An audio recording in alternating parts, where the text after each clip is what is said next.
കുഞ്ഞാലിക്കുട്ടി സാഹിബ് ജീവിതത്തിൽ ഒരുപാട് പെരുന്നാളുകൾ ആഘോഷിച്ചില്ലേ? ഉണ്ട്. നമ്മൾ പഴയ കാലത്തെ ഈ കുട്ടിക്കാലത്തുള്ള പെരുന്നാൾ ആഘോഷം, പിന്നീട് നമ്മൾ കുട്ടിക്കാലം വിട്ട് കല്യാണം കഴിഞ്ഞ ഉടനെയുള്ള കുടുംബമായിട്ടുള്ള ആഘോഷം, അങ്ങനെ പല ഘട്ടങ്ങളിലും ഇപ്പം വല്യാപ്പായിട്ടും പെരുന്നാളൊക്കെ ആഘോഷിക്കുന്നുണ്ട്. അതിലേറ്റവും ആസ്വാദ്യകരമായിട്ടുള്ള ഒരു അനുഭവമുള്ള കാലഘട്ടം അല്ല, ഇതിപ്പോൾ അന്നത്തെ പെരുന്നാളും ഇന്നത്തെ പെരുന്നാളും ഒക്കെ ഒരുപാട് വ്യത്യാസമായില്ലേ? ഉണ്ട്. കുട്ടിക്കാലത്ത് പുത്തൻകുപ്പായം അന്ന് അതിനാണ് പെരുന്നാളിൻ്റെ മുമ്പേ നഖം അങ്ങനെ പിടിച്ചു നോക്കും. നഖത്തിൻ്റെ മുകളിൽ അടയാളം കോടി കൊടുക്കാനുള്ള യോഗം, യോഗം, ഒരു വെള്ള വര, വെള്ള വര, എത്ര പുതിയ ഡ്രസ്സിനുള്ള സാധ്യത ഉണ്ട്. അതും ഡ്രസ്സും തമ്മിലുള്ള ബന്ധം എന്താണെന്നുള്ളത് ഞാൻ പലപ്പോഴും പിന്നെ ആലോചിച്ചിട്ടുണ്ട്. ഒന്നുമില്ല അന്നത്തെ ഇത്. ഒരു പിടിയും കിട്ടിയില്ല. ഡ്രസ്സ് എടുത്ത് കഴിഞ്ഞാൽ മാഞ്ഞു പോകും. എനിക്ക് തവണ 2 കിട്ടും കേട്ടോ, അല്ലെങ്കിൽ 1 കിട്ടും, സാധ്യത ഉണ്ട്. ഇപ്പോൾ ആ ഡ്രസ്സിന് വല്ല പ്രസക്തിയുണ്ടോ? ഇന്നില്ല. അന്ന് അതിന് വസ്ത്രം കിട്ടാത്ത ഒരു കാലഘട്ടം കൂടിയാണ്. അതാണ് ഒരു കൂട്ട് 2 കൂട്ടിൻ്റെ കാലഘട്ടമാണ്. റേഷൻ ഷോപ്പ് എന്നൊക്കെ അല്ലായിരുന്നോ വസ്ത്രങ്ങൾ കിട്ടിയ കാലഘട്ടം? അതുകൊണ്ടായിരിക്കണം. അപ്പോൾ അല്പം ഉള്ള തറവാട്ടിൽ പോലും പുത്തൻ കുപ്പായം, അതായത് പെരുന്നാളിന് പുതിയ ഡ്രസ്സ് ഇടാൻ ഞങ്ങളൊക്കെ അത് വലിയൊരു സംഭവമാണല്ലോ. അന്നത്തെ പെരുന്നാളിൻ്റെ പ്രത്യേകത എല്ലാം ഒരു പുതുമയാണ്. പുതിയ ഡ്രസ്സ്, അതുപോലെ തന്നെ മൈലാഞ്ചി, ബാക്കിയുള്ളത് വളരെ സിമ്പിളായിട്ടുള്ള ഗ്രാമീണ അന്തരീക്ഷത്തിൽ സിമ്പിളായിട്ടുള്ള ജീവിത രീതിയല്ലായിരുന്നു അന്ന്. ഇത്ര കോംപ്ലിക്കേറ്റഡ് അല്ലല്ലോ. ഇതിപ്പോൾ ബസ് കയറിയിരുന്ന കാറ് കയറി എവിടൊക്കെ എത്തുന്നു, വിമാനത്ത് കയറുന്ന അടുത്ത രാജ്യത്തായി. ഇതിൻ്റെ ഇടയിൽ വല്ല പുതുമയും ഒന്നിനുമില്ലല്ലോ. അപ്പോൾ അക്കാലത്തുള്ള പെരുന്നാളും ഇപ്പോഴത്തെ പെരുന്നാളും തമ്മിൽ വലിയ വ്യത്യാസമായി. പിന്നെ പെരുന്നാളിൻ്റെ ഭക്ഷണങ്ങളൊക്കെ ഇവിടുത്തെ ഭക്ഷണമാണ് അതിലേറെ വ്യത്യാസമാണ്. പണ്ടത്തെ ഭക്ഷണം ഇപ്പോഴത്തെ ഭക്ഷണം തമ്മിൽ ഒരു താരതമ്യമില്ലല്ലോ. പണ്ടത്തെ അപ്പങ്ങൾ അതൊന്നും ഇപ്പോൾ കാണാൻ തന്നെ ഇല്ല. അല്ല, അതിൻ്റെ സാധനങ്ങൾ ആ രീതിയിലാണല്ലോ കിട്ടിക്കൊണ്ടിരിക്കുന്നത്. അതെ. അതിനും ഇവിടെ ഒരു നിയന്ത്രണവും ഇല്ല, ഒന്നുമില്ല. ആരൊക്കെ മത്സരിച്ച് കച്ചവട ലാഭത്തിന് വേണ്ടിയിട്ട് എന്തൊക്കെയോ വിഷങ്ങളൊക്കെ ഉണ്ടാക്കി വിൽക്കുക തന്നെ. അതെ. ഇന്നെല്ലാവരും കളിയാക്കും. കാരണം എനിക്കൊരു ബർത്ത്ഡേ കേക്ക് ഉണ്ട്, കൽത്തപ്പം. കാരണം 27ൻ്റെ അന്നാണ് എൻ്റെ ജനനം. 27ൻ്റെ അന്ന് അസറിന് ശേഷമാണ് ജനനം. അപ്പോൾ കൽത്തപ്പം ചൂടിനിടയിലാണ് എൻ്റെ ജനനം എന്നാണ് പറയുന്നത്. അതെ. അപ്പം എൻ്റെ വന്നാൽ നമ്മളെ 27 ബർത്ത്ഡേ കേക്കാണ്, കൽത്തപ്പാണ്. അത് എല്ലാവർക്കും ഡിസ്ട്രിബ്യൂട്ട് ചെയ്യും, ബർത്ത്ഡേ കേക്ക് എന്ന് പറഞ്ഞിട്ട്. അത് ഇപ്പോഴും ഉണ്ട്. ഇവിടെ വലിയ സാമൂഹിക പരിവർത്തനം തന്നെ സംഭവിച്ചു. അപ്പോൾ അതിലെല്ലാവരും പങ്കുവഹിച്ചിട്ടുണ്ട്, ശരിയാണ്. ആ മൂവ്മെൻറ്റിൻ്റെ ഭാഗമാവാൻ കഴിഞ്ഞു എന്ന് ഉള്ളതിൽ എനിക്കും വളരെയധികം യാഥാർത്ഥ്യമുണ്ട്. പ്രസംഗത്തിലൊരു പ്രത്യേക കഴിവ് നിങ്ങൾക്ക് പഠിച്ചവൻ തന്നിട്ടുണ്ട്, ഇത്രയും ജനങ്ങളെ പിടിച്ചുകൊണ്ട്. അതെന്താണ് അതിൻ്റെ ഒരു രഹസ്യം? പ്രസംഗത്തിലേക്ക് അങ്ങോട്ട് കയറിയാൽ പിന്നെ നിങ്ങൾ തമാശ പറയും പോലെയാണ്. നിങ്ങൾ തമാശ പറയുമ്പോൾ നിങ്ങളതിൽ ജീവിക്കുകയാണല്ലോ. ഞാൻ പലപ്പോഴും നിരീക്ഷിച്ചിട്ടുണ്ട്. നമുക്ക് ജനങ്ങളെ മൂടറിയാം. ജനങ്ങളുടെ ഇങ്ങനെ എറിഞ്ഞു കൊടുക്കാൻ പാടില്ല. അതായത് നമ്മൾ കുറേ ഇങ്ങനെ റെഡിയായി ഫിറ്റ്, നേരെ മറിച്ച് അവരോട് സംവദിക്കുന്നത് പോലെ ഒരു ഹരാണ്. പണ്ട് അതുപോലെ CH മുഹമ്മദ് പ്രസംഗം കേൾക്കാൻ വേണ്ടിയിട്ട് മാത്രം ജനങ്ങൾ കൂടും. പിന്നെ എത്ര നേതാക്കളുണ്ടെങ്കിലും CHൻ്റെ കഴിഞ്ഞ ആൾ പോകും. കാരണം ഉപമകളും ഈ അലങ്കാരങ്ങളും അത് തമാശകൾ നിറഞ്ഞതായിരിക്കും CHൻ്റെ. പണ്ട് വളരെ കുടുസായിട്ടുള്ളൊരു ചിന്താഗതിയിലേക്ക് സമുദായത്തെ പോയിക്കൊണ്ടിരുന്നു. അതിന് അന്നത്തെ നേതാക്കൾ തന്നെയാണ് ഉത്തരവാദി. വലിയ മാറ്റമല്ലേ? ഞാൻ നേരത്തെ ഇവരെ ഇതിൻ്റെ ഈ മീഡിയ വണ്ണിൻ്റെ ഇൻ്റർവ്യൂവിൽ തന്നെ ഞാൻ പറഞ്ഞു, ആ പഴയ കാലത്ത് എനിക്കൊക്കെ നല്ല ഓർമ്മകളാണ്. ഒരുപാട് കാരണങ്ങൾ നമ്മൾ ഹറാമാക്കിക്കൊണ്ടിരുന്നു. ഫോട്ടോ എടുക്കാൻ പാടില്ല, ഹറാമാണ്. ഫോട്ടോ വീട്ടിൽ തൂക്കാൻ പാടില്ല. പിന്നെ ഹജ്ജിന് വേണമെങ്കിൽ പാസ്പോർട്ട് വേണം. പാസ്പോർട്ട് കിട്ടണമെങ്കിൽ പിന്നെ മൈക്ക് ഉപയോഗിക്കാൻ പാടില്ല. അതെ, പാസ്പോർട്ട് കിട്ടണമെങ്കിൽ ഫോട്ടോ വെക്കേണ്ടി വന്നു. അങ്ങനെ അത് ഓട്ടോമാറ്റിക്കലി ഹലാലായി. മൈക്ക് ഉപയോഗിക്കാതെ 10,000-കണക്കിന് ആളോട് പ്രസംഗിച്ച കഥ നേരത്തെ. ഇന്നും പല ഭാഗത്തും ചില ആളുകളുണ്ട് മൈക്ക് ഉപയോഗിക്കാത്ത, അത് ഹറാമാണെന്ന് പറഞ്ഞുകൊണ്ടിരിക്കുന്നത്.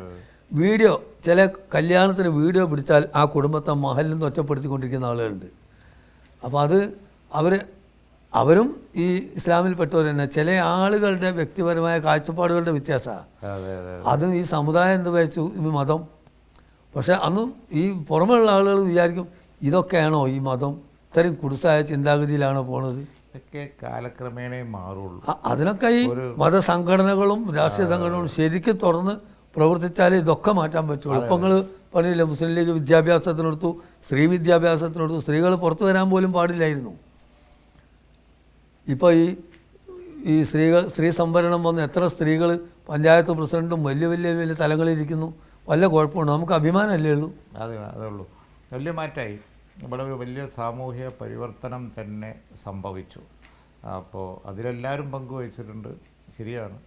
ആ മൂവ്മെൻറ്റിൻ്റെ ഭാഗമാവാൻ കഴിഞ്ഞു എന്ന് ഉള്ളതിൽ എനിക്കും വളരെയധികം അതെ ആയിട്ടില്ലെങ്കിൽ യാഥാർത്ഥ്യമുണ്ട്. ഒരുവിധം നല്ല കാഴ്ചപ്പാടുള്ള മുസ്ലിങ്ങൾ ഈ പാർട്ടിയെയും അങ്ങനെ കളഞ്ഞേനെ. അപ്പോൾ എന്താ പറയുക, അപ്പോൾ നമ്മളിപ്പോൾ പ്രസംഗത്തിൻ്റെ കാര്യം പറഞ്ഞു. പ്രസംഗിക്കുമ്പോഴൊക്കെ നമുക്കൊരു ചിന്തയുണ്ട്. കാരണം എൻ്റെ പ്രസംഗം കൊണ്ടൊരു ഗുണമുണ്ട് എന്നുള്ളൊരു ചിന്ത എനിക്കുണ്ട്. കാരണം വെച്ചാൽ ആളുകൾ ശ്രദ്ധിക്കുമ്പോൾ ഞാനെപ്പോഴും പിന്നെ സമർത്ഥിക്കുന്ന പോയിൻ്റ് കൊണ്ട് അത് ജനങ്ങൾക്കൊരു ഗുണമുണ്ട് എന്നുള്ള ഒരു ചിന്ത. കുറേ ഓപ്പോസിഷനെ വിമർശിക്കലായിരിക്കും, കുറേ തമാശ ആയിരിക്കും, കുറേ മറ്റു പലതുമായിരിക്കും, കുറേ വെല്ലുവിളികളായിരിക്കും. അതൊക്കെ ഈ വലിയ സ്പീച്ചിൽ കൂടാതെ കഴിയില്ല. പക്ഷെ അവസാനം കൊണ്ടുവന്ന് നോക്കുമ്പോൾ അതുകൊണ്ട് നമുക്ക് ഇവിടെ ഒരു പരിവർത്തനം വേണം, വിദ്യാഭ്യാസം അത് ആ നിലക്കാണല്ലോ കണ്ടുപിടി. അപ്പോൾ അത് CH ഒക്കെ ഉണ്ടാക്കിയെടുത്ത ഒരു കൾച്ചറാണ്. അതിൽ നന്നായി, അതിൻ്റെ ഒരു ഭാഗമായി ഇത്രയും ജീവിക്കാൻ കഴിഞ്ഞത് നന്നായി. അതെ, ഒരാളെ വിമർശിക്കുമ്പം വിമർശിക്കപ്പെടുന്ന വ്യക്തിക്ക് കൂടി അത് ഉൾക്കൊള്ളാൻ പറ്റണം, ആ രീതിയിലായിരിക്കണം. അതാണ് ഒരു ഗിവ് ആൻഡ് ടേക്ക്, ഒരു റെസ്പെക്റ്റ് കൊടുത്തുകൊണ്ടും. അതെ അതെ. പണ്ട് ഈ മുസ്ലിം ലീഗ് രണ്ടായപ്പം ഈ ബാവാജി മൊയ്തീൻകുട്ടിയാജി ഈ വിമത ലീഗിലേക്ക് പോയി. അന്ന് CH മുഹമ്മദ് കോയയോട് പത്രക്കാർ ചോദിച്ചു, ഈ RSSും ജനസംഘും തമ്മിൽ എന്താ വ്യത്യാസം എന്ന് ചോദിച്ചപ്പോൾ CH ഒരു ഉദാഹരണം പറഞ്ഞത് മൊയ്തീൻകുട്ടി എന്ന ബാവാഹാജി എന്ന് പറയും പോലെയാണ്. രണ്ട് പേരിലാണെങ്കിൽ ആളൊന്ന് തന്നെയാണ്. ബാവാജി പോലും അത് രസിച്ചു എന്നുള്ളതാണ്. ഒരു കാലത്ത് അങ്ങനെയുള്ള അങ്ങനെയായിരുന്നു അയാളൊക്കെ ഈ പ്രസംഗങ്ങൾ. CH അങ്ങനെ പലതും പിന്നെ പറയും. CHന്റെ പ്രസംഗത്തിൽ അങ്ങനെ വലിയ പ്രയോഗങ്ങൾ ഇപ്പോഴും നിയമസഭയിലൊക്കെ എല്ലാവരും എടുത്ത് ഉദ്ധരിക്കുന്ന. CH നന്നായിട്ട് വായിക്കുമായിരുന്നു. വേപ്പൂര് വരും ബഷീർഖാൻ്റെ വലിയ ആരാധകൻ ഇഷ്ടംപോലെ വായിക്കും. എന്ത് കിട്ടിയാലും വായിക്കും. വായിച്ചതൊക്കെ മനസ്സിൽ ഓർമ്മയുണ്ടാവും. ഡേറ്റ് അടക്കം എടുത്ത് പറയുന്ന കഴിവുള്ള ഒരാളാണ്. ഈ എല്ലാ ജീവിതാനുഭവങ്ങളും വെച്ച് എന്തെങ്കിലും ഒരു ഓർമ്മക്കുറിപ്പോ ഒരു ആത്മകഥ പോലെ എന്ത് എഴുതിയിട്ടുണ്ട് തോന്നുന്നുണ്ടോ? ചെറുപ്പകാലത്തെ പിന്നെ ജീവിതം, അന്നത്തെ കാലഘട്ടം മനസ്സിലായില്ലേ, അന്നത്തെ വിഷയങ്ങൾ, അന്നത്തെ സുഹൃത്തുക്കളുമായിട്ടുള്ള പിന്നെ കളികൾ, അത്തരത്തിലുള്ള മുഴുവൻ കാര്യങ്ങളും ഓർത്ത് ഞാൻ എഴുതി വെച്ചിട്ടുണ്ട്. അതേപോലെ തന്നെ പിന്നീടുണ്ടായ ജീവിതത്തിലെ പ്രതിസന്ധികൾ, രാഷ്ട്രീയ പ്രതിസന്ധികൾ, പിന്നെ പരാജയങ്ങൾ, ജയങ്ങൾ ഒക്കെ ആസ്പദമാക്കി ഞാനിങ്ങനെ എഴുതിയിട്ടുണ്ട്. അല്പം നോവലിസ്റ്റിക്കായി തന്നെ എഴുതിയിട്ടുണ്ട്. പബ്ലിഷ് ചെയ്തിട്ടില്ല. പബ്ലിഷ് ചെയ്യാത്തതിൻ്റെ ഒറ്റ കാരണമേ ഉള്ളൂ, അതൊന്നും കൂടി പെർഫെക്റ്റ് ആക്കണം. ആയിട്ടില്ലല്ലോ, ഇനി അത് എഴുതി കഴിഞ്ഞാൽ പിന്നെ അതിന് ചാൻസ് ഇല്ലാതെ വരും. ഇപ്പോൾ വേറൊരു ചിന്ത ഉണ്ട്. എന്താണെന്ന് വെച്ച് കഴിഞ്ഞാൽ അങ്ങനെ നീട്ടി വെച്ചാലേ പിന്നെ നമുക്ക് ഈ പിന്നെ ഇപ്പം ഈയിടെ ഞാനൊരു പുസ്തകം വായിച്ചു, ബിഫോർ ദി മെമ്മറി ഫേഡ്സ് എന്ന്. ഓർമ്മ പോയി പോവും. നമ്മൾ ഡയറി നോട്ട് ചെയ്യുന്ന ഷാർപ്പ്നെസ് കുറഞ്ഞു വരുമല്ലോ, അതാത് വരും. അപ്പം കുഴയും. ആ പേടിയുണ്ട് ഇപ്പം എനിക്ക്. ഇപ്പം ഇല്ല, അധികം വൈകാതെ പൂർത്തിയാക്കണം എന്നുണ്ട്. ഇല്ലെങ്കിൽ പിന്നെ എഴുതാൻ കഴിഞ്ഞില്ലെങ്കിൽ എന്ത് ചെയ്യും? അല്ല, പൂർത്തിയാക്കുമ്പം അവസാനത്തിൽ നമ്മളെ ഈ രാഷ്ട്രീയ പ്രവർത്തനത്തിന് നേതൃത്വം, അതുപോലെ ഭരണരംഗത്തുള്ള നമ്മളതായ ഒരു അവതരണം, ഞാൻ എന്ത് ചെയ്യണം, ഭരണം എങ്ങനെ ആയിരിക്കണം, നിങ്ങളൊരു കാഴ്ചപ്പാടുള്ള നമ്മൾ കാഴ്ചപ്പാടുള്ള നടത്തിക്കോളാം കഴിഞ്ഞോളുന്നില്ല എല്ലാ സഭയിലും. അതൊക്കെ അതിനകത്ത് വരും. പക്ഷേ നമുക്ക് ചെറുപ്പത്തിൽ അല്ലെങ്കിൽ നല്ല സമയത്ത് എഴുതുന്ന മാതിരി പരിപൂർണമായിട്ട് പിന്നെ എഴുതാൻ പിന്നെ കഴിയുന്നു. ഇപ്പോൾ MTക്ക് ഇപ്പോൾ ഒരു കാലം നോവൽ ഉണ്ടാക്കാൻ പറ്റില്ല. പറ്റുമോ? എനിക്ക് അറിഞ്ഞില്ല. പറ്റുമോ എന്നറിയില്ല എനിക്ക്. ഇല്ല, പറ്റില്ല. അതാണ്. അപ്പോൾ അതുകൊണ്ടാണ് ഞാൻ പലപ്പോഴും അയാൾക്ക് അയാളെ ബാധിക്കുന്ന അസുഖങ്ങളും പ്രായവും മറ്റു ചിന്തകളും കുടുംബം ഒരു അവസ്ഥ മാറി. അതെ. അപ്പോൾ ഇനി വൈകിക്കൂടാന്നുള്ളൊരു ചിന്ത എനിക്കുണ്ട്, ഒന്ന് എഴുതി തീർക്കണം. അല്ലെങ്കിൽ പിന്നെ എഴുതാൻ പറ്റാതാവും. അതെ, അത് എഴുതണം, എന്തായാലും എഴുതണം. നമുക്കുള്ള അനുഭവങ്ങളും ഇങ്ങനെയൊക്കെ ആവണം എന്നുള്ള നമ്മൾ കാഴ്ചപ്പാടുകളും കൂടി അതിലും കൂട്ടി എഴുതണം. അപ്പോൾ അതിന് വേണ്ടി എവിടേക്കെങ്കിലും നമ്മൾ ഉദ്ദേശിക്കുന്ന അതെ അതെ ഭരണമായാലും നേതൃത്വമായാലും ഒക്കെ. അതെ അതെ എവിടേക്കെങ്കിലും ഒന്ന് ഒളിക്കണം എന്ന് എപ്പോഴും തോന്നും.